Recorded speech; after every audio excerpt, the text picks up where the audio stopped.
Pick up your phone. Open your last chat with someone you care about. Now scroll. How many messages did you send before they replied? How long did you wait? How many times did you reread what you wrote? Your phone is not just a device. It is a window into your attachment style.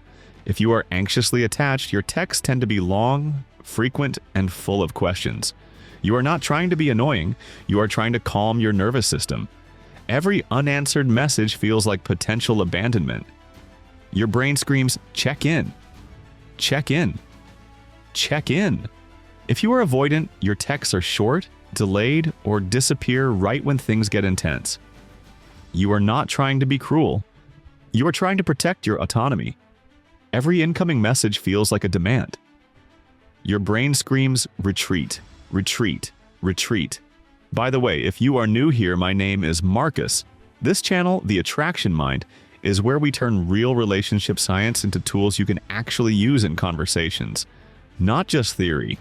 Today is about the loop between your attachment style and how you communicate. Because until you see the loop, you will keep repeating the same fight with different people. Attachment researchers have known for years that anxious and avoidant people fight differently. In one study on conflict communication, anxiously attached partners were more likely to demand, pursue, and escalate. Avoidantly attached partners were more likely to withdraw, go silent, or shut down. When those two styles pair up, and they often do, it creates a demand-withdraw cycle that is very hard to break. Now add texting to this. A recent line of research on fighting over text found that delayed responses during conflict make anxiously attached people feel more rejected, more distressed, and more likely to send additional messages trying to pull the other person back in. For avoidant partners, those same conflict texts feel suffocating. They are more likely to shut down or delay replying even longer. So, here is the loop. Your attachment style shapes how you communicate. Your communication style then confirms your attachment story. The anxious person texts more, gets a delayed response, and tells themselves, "See, people always leave." The avoidant person feels overwhelmed, pulls back, and tells themselves, "See, people always demand too much." The same pattern repeats until one of you sees the loop and does something different. Meet Tom. Tom is anxiously attached. When his girlfriend Lisa does not reply for 2 hours, Tom's brain lights up. He starts with a neutral check-in. "Hey, everything okay?" No reply. 30 minutes later, "Just checking in." Still nothing. An hour later, "Are you mad at me? Did I do something?" By the time Lisa finally replies, "Sorry, in a meeting, I'll call you after," Tom has already rehearsed 5 breakup scenarios in his head. Lisa feels pressured. Tom feels crazy. Neither realizes this is their attachment system talking. Now meet Rachel. Rachel is avoidantly attached. When her partner sends, "Hey, can we talk about what happened last night?" Rachel's chest tightens. It feels like danger. Instead of replying, she puts the phone face down. Hours pass. Eventually she sends, "Busy, later." Her partner feels dismissed and ramps up.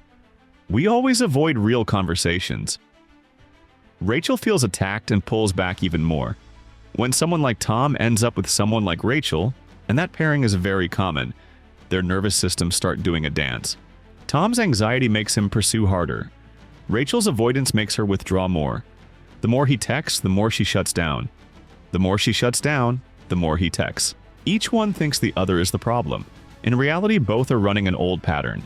If you saw yourself in Tom or Rachel, or in both at different times, put Tom, Rachel, or both in the comments.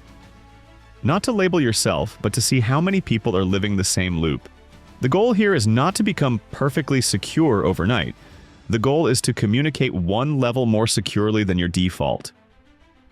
One calmer message when you want to panic. One honest reply when you want to disappear. That is how the loop starts to change.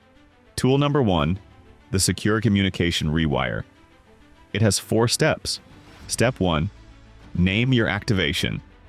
Instead of, "You're ignoring me," say to yourself, "I feel anxious," or "I feel overwhelmed." Step 2, pause. If you are triggered, do 10 slow breaths before you type anything. Step 3, send one accurate message instead of 3 reactive ones. Step 4. Track the outcome. Did this move us closer or farther apart? For someone like Tom, a reactive text might be, "Wow, I guess I don't matter to you." A secure rewrite would be, "Hey, when I don't hear back for a while, I start to feel anxious. Can you let me know when you're free to talk?" For someone like Rachel, a reactive move might be total silence. A secure rewrite would be, "I saw your message. I want to talk, but I feel overwhelmed. Can we talk this evening when I can be more present?" Tool number 2. The 24-hour texting audit. For one day, you write down every text you send to a romantic interest or partner. Who you texted, what you wrote, how you felt before, and how you felt after. At the end of the day, you look for patterns. Do you send more messages when you feel insecure? Do you disappear when someone gets emotionally close? Awareness is step 1. Tool number 3. The repair protocol. You will mess this up sometimes. That is normal. What matters is how you repair. For anxious moments, a repair might sound like, "Yesterday I sent a lot of messages. That was my anxiety. Not my intention to pressure you. I am sorry. I am working on it." For avoidant moments, "I disappeared when you tried to talk. That was me protecting myself, not rejecting you. I want to stay in the conversation, even when it is hard." The goal is not to become perfectly secure overnight. The goal is one level more secure than yesterday. If your default is to send 5 anxious texts, maybe today you send 1 honest one. If your default is to disappear for 2 days, maybe today you say, "I need a few hours, but I will come back." And then you do. So here's the bigger picture. Your attachment style is not a life sentence, it is a pattern. Patterns can be rewired. Every time you name your activation, pause, send 1 accurate message, and repair when you get it wrong, you are teaching your nervous system a new story. That is what it means to communicate from security, even if you still feel insecure. You do not have to wait to feel perfectly safe before you act like a safe person. If this episode helped you see your pattern more clearly, hit subscribe. We post new episodes every Monday and Thursday at 3 p.m. Eastern.